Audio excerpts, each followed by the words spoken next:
जय माता दी दोस्तों, स्वागत है आपका द कल्ट ऑफ रेसलिंग में। सबसे पहले तो भाई साहब सब्सक्राइब कर लीजिए द कल्ट ऑफ रेसलिंग को फॉर द लेटेस्ट व्यू। देखिए ये बात तो ऑफिशियल हो चुकी है एक तरह से कि रेसलमेनिया 40 के अंदर हमको रॉक और रोमन का ही मैच देखने को मिलेगा, ना कि सिर्फ Cody Rhodes versus Roman Reigns. Already सबको पता है यार इस बारे में बार बार क्या बोले भाई साहब, बिकॉज जो लाइमलाइट चल रही है जस्टिस फॉर कोडी या वी वांट कोडी या वी वांट रॉकी, ये सब एक समझ लीजिए एक तरह से खेल है। बिकॉज एक लेटेस्ट न्यूज़ सामने निकल के आई है, वो ये कहते हैं कि जो भी चीज़ें डब्ल्यूडब्ल्यूई कंपनी में हो रही है, स्टिल आप देख रहे होंगे कि जो फैंस है वो एक तरह से दो गुटों में बढ़ चुके हैं। एक तरफ है कोडी, एक तरफ है रॉकी यानी कि कोडी रोड्स, दूसरी तरफ द रॉक। एक तबके के लोग कहते हैं कि हमें Cody Rhodes versus Roman Reigns WrestleMania 40 में देखना है, दूसरी तरफ लोग कहते हैं कि Roman Reigns versus the rock ये देखना है हमें, जो कि ऑफिशियली कंफर्म होने वाला है। अब देखिए यहाँ पर हम पर्सनली बात नहीं करेंगे बिकॉज इस बारे में जो है ट्रिपल एच के ऊपर सारा निशाना ताका जा रहा है। बिकॉज ये कहा जा रहा है कि ये रॉयल रंबल से पहले ही जो है ट्रिपल एच ने सारे प्लान बना दिए थे रेसलमेनिया के लिए। ट्रिपल एच ने ये ऑलरेडी प्लानिंग कर ली थी कि रेसलमेनिया में उसको क्या करना है, कोडी रोड्स अपनी स्टोरी को फिनिश करेगा या नहीं करेगा, और रोमन रेंस के अपोजिट हमें किसको चुनना है। तो चीज़ें वही हुई है एंड चीज़ें ये कहती हैं कि जो ट्रिपल एच था उसको पता था कि रॉयल रंबल किसको जितवाना है और रॉयल रंबल कोडी रोड्स को जितवाना है। और जिस तरह हम सोच रहे थे कि सीएम पंक इंजर्ड है, देन वो प्लान चेंज हुए।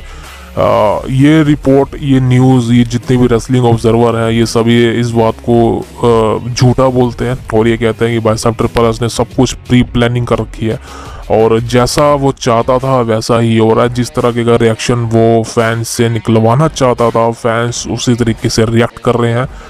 यहाँ तक कि कोडी रोड्स को भी प्लानिंग पहले से पता था, कोडी रोड्स को पता था कि मुझे रॉयल रंबल जीतना है, बट मैं रेसलमेनिया में रोमन रेंस के अपोजिट नहीं जाने वाला। और कोडी रोड्स ने इस बारे में कहा भी था कि जब उसको ये बताया गया कि तू रोमन रेंस को नहीं फेस करने वाला इस साल, तो कोडी रोड्स ने कहा था कि ये कहीं ना कहीं फैंस टर्न हो जाएंगे रॉक के ऊपर, बिकॉज सब बू मिलेगी रॉक को और आई थिंक रॉक की कहीं ना कहीं इज्जत खराब होएगी। तो वही हुआ, because Cody Rhodes is a professional, वो जानता है बिजनेस। बट यहाँ बात करें द रॉक की, तो भाई साहब रॉक ने तो साफ साफ कह दिया कि मेरे को घंटा कोई फर्क नहीं पड़ता कि फैंस मुझे बू करे, मुझे हेट करे। यार वैसे भी उसकी बात सही है यार, वो बुढ़ापे में जा रहा है यार, अब उसको क्या चाहिए यार, जो भी उसने पैसा कुछ कमाना था कमा चुका है यार, है अब क्या लेगा। फैंस उसको बू करेंगे, उसको घंटा कोई फर्क नहीं पड़ता यार। सारा काम स्क्रिप्टेड है, सारा काम पैसों का खेल है। मुझे समझ नहीं आ रहा अभी भी। हाँ यार एक्सपेक्टेशन काफ़ी ज़्यादा है कि हम रॉक रोमन का मैच देखना चाहते हैं, बट जैसा कि मैंने कहा कि उस मैच में मज़ा नहीं आएगा। सो अब झेल लो यार, बिकॉज प्रेस कॉन्फ्रेंस होने वाली है 2 दिन बाद और आपको आई थिंक शुक्रवार की सुबह देखने को मिलेगी। आई थिंक आपको यूट्यूब पर इनके चैनल पे मिल जाएगी डब्ल्यूडब्ल्यूई कंपनी के।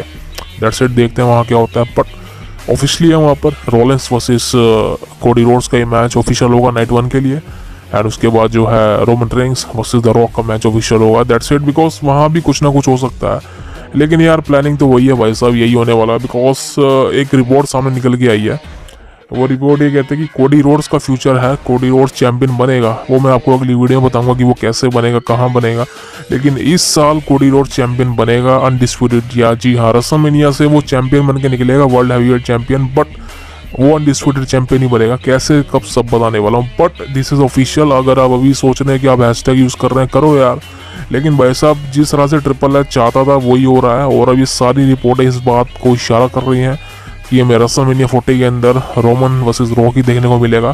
कोई नहीं बदल सकता उसको, ये मैं आपको फर्स्ट डे से बात कह रहा हूँ कि ये मैच को कोई नहीं बदल सकता।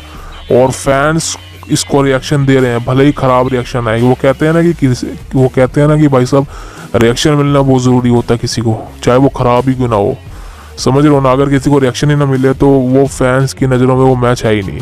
सो ट्रिपल एच को पता है कि भाई साहब रॉक और रोमन रेंस मैच होता है, और वो फैंस अगर रिएक्शन दे रहे हैं, इससे बड़ी बात क्या होगी भाई साहब, आप रिएक्ट कर रहे हो। So this is a reaction, भले ही वो नेगेटिव है लेकिन कोई फ़र्क नहीं पड़ता, वो भी पैसे लेके ही आएगा भाई साहब, समझ रहे हो आप।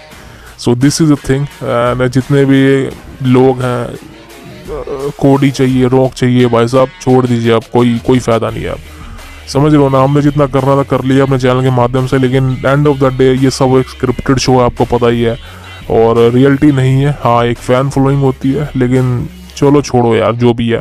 अब काम चला लीजिए रोलिंस और कोडी से, रोमन और रॉकी से। सो ये है। सो दोस्तों ये थी आज की वीडियो में। उम्मीद है आपको वीडियो पसंद आएगी, तो प्लीज़ सब्सक्राइब कर लीजिए the cult of wrestling for the latest news about WWE। जय भगवान राम, जय भगवान राधा कृष्ण। मिलते हैं आपसे।